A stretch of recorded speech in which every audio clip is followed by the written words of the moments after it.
ماہ محرم کی پہلی تاریخ بھی گزر گئی، اور دیکھتے دیکھتے آپ یقین کیجئے روز عاشور آ جائے گا، اور ہمیں انداز، اور یہ ایام غم مجھے تو ایسا لگتا ہے کہ شاید بہت تیزی سے گزر جاتے ہیں، بہت تیزی سے گزر جاتے ہیں، اور اس کی وجہ شاید یہ ہو سکتی ہے کہ وارث غم پس پردہ غیبت صبح و مساء اپنے جد مظلوم حضرت ابا عبداللہ الحسین پر گریا کرتا ہے، وَلَأَبْكِيَنَّ عَلَيْكَ صَبَاحًا وَمَسَاءً، اور پھر کہتے ہیں وَلَأَبْكِيَنَّ عَلَيْكَ بَدَلَ الدُّمُوعِ دَمًا، اے میرے جد مظلوم میں صبح و مساء آپ پر گریا کرتا ہوں، میں خون روتا ہوں۔ کہہ دینا بہت آسان ہے، آپ پڑھیے زیارت ناہیہ کو، سرکار سید الشہداء نے مخدرات عصمت و طہارت کو کس انداز سے تحفہ سلام روانہ کیا ہے۔ آپ پڑھیے سرکار حجت حضرت صاحب الزمان کی زیارت کے ان فقرات کو جو زیارت ناہیہ منسوب ہے امام زمانہ سے، کس طرح یاد کیا ہے اپنے جد مظلوم حضرت امام حسین علیہ السلام کو۔ میں چند جملے آج چونکہ پہلی محرم ہے تذکرہ کرنا چاہتا ہوں سفیر حسین حضرت مسلم ابن عقیل کا۔ آپ جانتے ہیں دنیا بھر میں ہر ملک میں دوسرے ملک کا سفیر پایا جاتا ہے، سفیر کی اپنی اہمیت ہے، لیکن جو سلوک سفیر حسین مسلم کے ساتھ کیا گیا وہ دنیا میں کسی سفیر کے ساتھ نہیں کیا جاتا ہے۔ امام حسین نے جب بھیجا تھا جناب مسلم ابن عقیل کو اہل کوفہ کی دعوت پر، تو کہا تھا یہ میرے مورد اعتبار مورد اعتماد ہیں، چند قطرے اشک انشاءاللہ نکل جائیں جو رومال سیدہ میں جگہ پائیں اور ہم سب کی بخشش اور شفاعت کا ذریعہ بنیں۔ جناب مسلم ابن عقیل جب پہنچے ہیں کوفہ، ہانی کے مہمان قرار پائے ہیں، کم از کم 18,000 افراد نے جناب مسلم ابن عقیل کے ہاتھوں پر بیعت کی، لیکن اچانک کیسا انقلاب آیا کہ مسلم ابن عقیل مسجد میں یکا و تنہا، اور پھر مسلم ابن عقیل وطن سے دور کوفے کی سرزمین پر تاریک گلیوں میں دربدر بھٹک رہے ہیں۔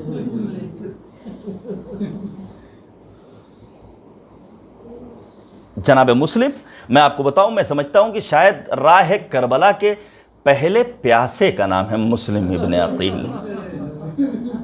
جناب مسلم پر ہمارا سلام۔ لیکن کیا اطاعت شعاری تھی، کیا وفاداری تھی، کیا امر مولا کی اطاعت تھی جناب مسلم ابن عقیل کے ہاں۔ آپ سوچئے ذرا سا، لاک ڈاؤن ہمارے یہاں ملک میں لگا تو سڑکوں پر، گلیوں میں، شاہراہوں پر سناٹا تھا، ہو کا عالم تھا۔ کوفے کے حالات بھی کچھ ایسے ہی تھے، ہر طرف سناٹا۔ مسلم تھک ہار کے ایک غریب الوطن ایک دروازے پر بیٹھ جاتا ہے۔ اجرکم علی اللہ، یا مومنین میں صدائے گریہ بلند ہے، خدا ان آوازوں پر رحمت نازل کرے جو اتنی دیر رات تک جاگ رہے ہیں ہمارے ساتھ، خدا آپ سب کو سلامت رکھے۔ جناب مسلم ابن عقیل بیٹھے ہوئے ہیں، خاتون گھر سے باہر نکلتی ہیں۔ طوع نے نکل کر پوچھا، اے شخص آپ کون؟ کہا میں سفیر حسین مسلم ابن عقیل ہوں۔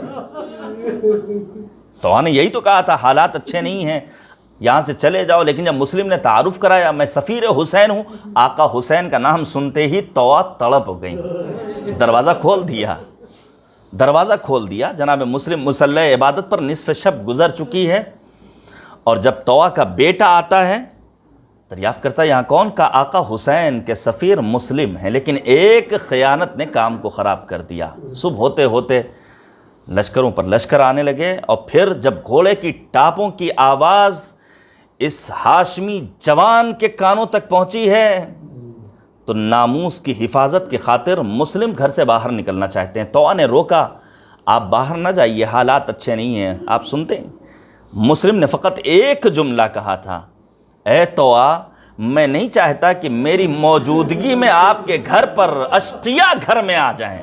میں کہوں گا مولا اے جناب مسلم، آج آپ کو طوع جیسی خاتون کی حرمت کا اتنا پاس و لحاظ۔ سن 61 ہجری میدان کربلا، آقا حسین کی شہادت کے بعد قیام حسینی میں آگ لگے گی، زینب و ام کلثوم بے مقنع و چادر، دیار بدیار۔ اجرکم علی اللہ، اجرکم علی اللہ۔ جناب مسلم ابن عقیل، بس میں نے مختصر کر دیا، مسلم ابن عقیل جنگ کرتے ہیں اور لشکروں پر لشکر آتے ہیں، اور پھر یہ کہا جاتا ہے یہ کوئی معمولی کوئی بقال نہیں ہے، بلکہ عرب کے سردار کے گھرانے سے تعلق رکھنے والا وہ شجاع ہے جسے جنگ کرنے کے لیے بھی حوصلہ چاہیے۔ ہیلے سے جناب مسلم کو گرفتار کیا جاتا ہے اور لایا جاتا ہے دارالامارہ میں۔ ابن زیاد مسند نشین ہے، کہا جاتا ہے امیر کو سلام کرو، سنیے گا جو سچا حسینی ہوتا ہے وہ ظالم کی آنکھوں میں آنکھیں ڈال کر ایک جملہ کہتا ہے کہ امیری حسین و نعم الامیر، ہمارا آقا تو حسین کے سوا کوئی اور نہیں ہے، ہمارا حسین آقا ہے، ہمارا مولا فقط فرزند زہرا حسین ابن علی ہے۔ اور پھر مسلم کو دارالامارہ کی چھت پر لے جایا جاتا ہے۔ جناب مسلم پریشان حال، مضطرب الحال، تمام تر واقعات، تمام تر مصیبتوں کو آپ مستقل سنتے چلے آ رہے ہیں۔ بس میں اتنا کہنا چاہتا ہوں، مسلم نے چند ایک وصیتیں کی ہیں، سنیں گے۔ پہلی وصیت کیا ہے کہ آقا حسین کے نام خط لکھ دیا جائے کہ اب کوفہ آنے کے لائق نہیں بچا ہے۔ اور پھر مسلم وصیت کرتے ہیں میں مقروض ہوں، میری زرع کو بیچ کر کے میرے قرض کو ادا کیا جائے۔ مسلم کہتے ہیں میری قبر بنائی جائے، لیکن وصیت مسلم پر عمل نہیں ہوتا ہے۔ سرکار حسین ابن علی کا قافلہ آگے بڑھ رہا ہے، جناب مسلم کی خبر شہادت جیسے ہی کانوں تک پہنچتی ہے اور کہنے والا کہتا ہے آقا کوفے کے حالات اچھے نہیں ہیں، میں جب کوفے سے نکلا ہوں تو دارالامارہ کی چھت پر مسلم کو قتل کیا جاتا ہے، لاشیں کو زمین پر پھینکا جاتا ہے، پیروں میں تنابیں باندھی جاتی ہیں، مسلم کے جنازے کو گلی اور کوچے میں کشا کشا پھرایا جاتا ہے۔ آقا حسین نے جیسے ہی اپنے سفیر حسین کی مظلومیت کو سنا، کمسن بچی کو بلایا، آل محمد کے گھرانے کی پروردہ بچی فوراً سمجھ گئی، کہتی ہے امو جان خیریت تو ہے، یہ سلوک تو یتیم بچیوں کے ساتھ کیا جاتا ہے۔ کہا آج سے میں تمہارا بابا ہوں، میں کہوں گا مولا آج یتیمہ حسین کے ساتھ ایسا سلوک۔ ارے سن 61 ہجری کا روز عاشور، آپ کی شہادت کے بعد آپ کی کمسن بچی یتیمہ حسین سکینہ بنت الحسین رخسار پر تماچے لگائے جا رہے ہوں گے۔ بس میں ایک جملہ پیش کرنا چاہتا ہوں، بات کو تمام کر دوں۔ استاد حوزہ علمیہ قم آیت اللہ العظمیٰ جوادی آملی حفظ اللہ نے بڑا قیمتی جملہ لکھا ہے۔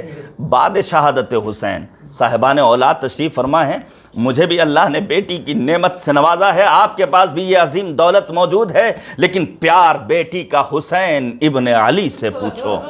جناب سکینہ اپنے بابا کی شہادت کے بعد اس تاریک رات میں اپنے بابا کو تلاش کرتے کرتے اس جگہ پہنچتی ہیں جہاں بے سر لاشا پڑا ہوا ہے، گلو امام حسین کا بوسہ لیتی ہیں۔ آغا جوادی آملی کہتے ہیں ایک ملکوتی آواز جو کسی اور نے نہ سنی، تنہا سکینہ نے سنی۔ وہ آواز کیا تھی؟ آقا حسین اپنی بچی سکینہ سے کہتے اے میری لاڈلی سکینہ، جب مدینے جانا تو میرے شیعوں کو میرا سلام کہنا، اور کہنا جب کبھی ٹھنڈا پانی پئیں۔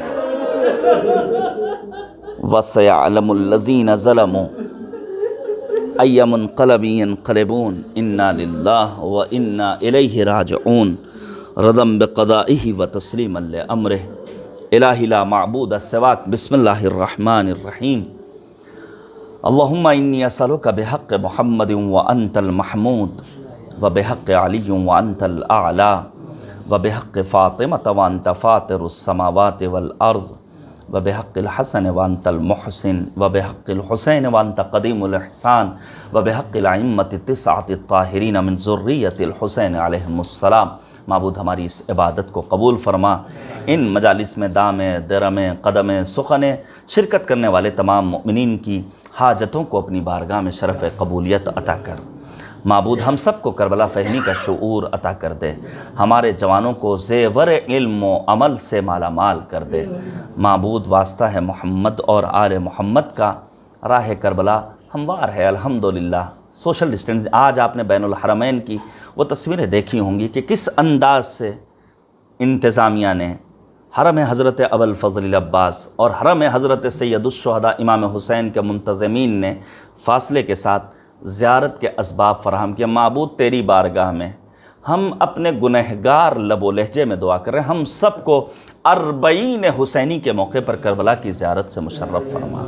معبود مقامات مقدسہ کی حفاظت فرما۔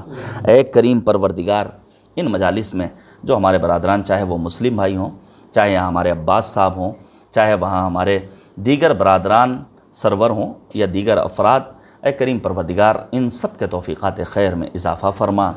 معبود واسطہ ہے محمد اور آل محمد کا علماء، مجتہدین، فقہاء جو وقار تشیع ہیں، جو آبرو تشیع ہیں، جو موجودہ دور میں شیعت کے وقار کی حفاظت کرنے والے، معبود ان سب کے توفیقات خیر میں اضافہ کرنے کے ساتھ ساتھ انہیں دشمنوں کے شر سے محفوظ رکھ۔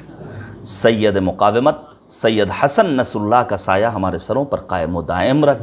معبود واسطہ ہے محمد اور آل محمد کی عظمتوں کا، وقت کے امام منجی بشریت حضرت صاحب الزمان کے ظہور میں تعجیل فرما، اور ہمارے اعمال کو اس لائق بنا دے کہ امام ہمیں اپنے آوان و انصار میں شمار فرمائیں۔